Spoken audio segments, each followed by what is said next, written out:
তৃতীয় শ্রেণীর স্পন্দন বাংলা বইয়ের অধ্যায় নাম্বার 5 বৃত্তি পার্ট 1 হলো সবাই কাজ করে। এই পার্টটির প্রশ্নোত্তর আমি তোমাদেরকে দিয়ে দিচ্ছি।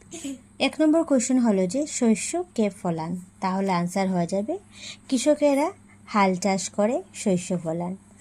খ নম্বর হবে সাংবাদিকের কাজ কি, তাহলে আনসার হবে সাংবাদিকেরা খবর খোঁজেন। নেক্সট গ নম্বর হয়ে যাবে নভোচারী কোথায় কাজ করেন, তাহলে আনসার হয়ে যাবে নভোচারীরা মহাকাশ বেশি কাজ করেন।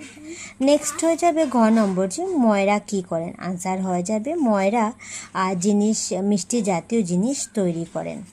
নেক্সট নম্বর হয়ে যাবে উকিল কি জানেন, আনসার হয়ে যাবে উকিল আইন কানুনের ধারা মক্কেলের সাহায্য করেন। তারপর অধ্যায় 5 পার্ট 2 হলো যে শীতল পাটি, তাহলে এটির প্রশ্নোত্তর তোমরা দেখে না দেওয়া হলো যে 1 নম্বর হলো এসো আলোচনা করিও লিখি। ক হবে শ্রীভূমির কালীগঞ্জ কেন বিখ্যাত, তাহলে আনসার হবে শ্রীভূমির কালীগঞ্জ শীতল পাটির জন্য কিন্তু বিখ্যাত।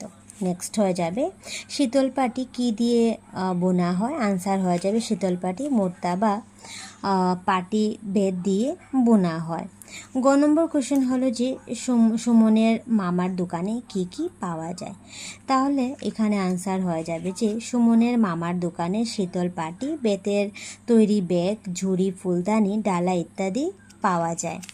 তারপর নেক্সট দেখে নাও দেওয়া হলো যে শীতল পাটি শীতল মানে কি, তাহলে শীতল মানে হয়ে যাবে ঠান্ডা। ঠিক আছে, এভাবে কিন্তু লিখে নেবে।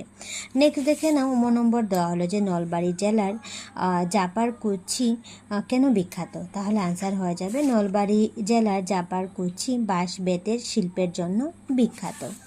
নেক্সট 6 নম্বর হয়ে যাবে শোলা দিয়ে তৈরি দুটি সামগ্রীর নাম লেখো, তাহলে আনসার লিখবে শোলা দিয়ে তৈরি দুটি সামগ্রী হলো মুকুট ও টোপার, লিখে নেবে।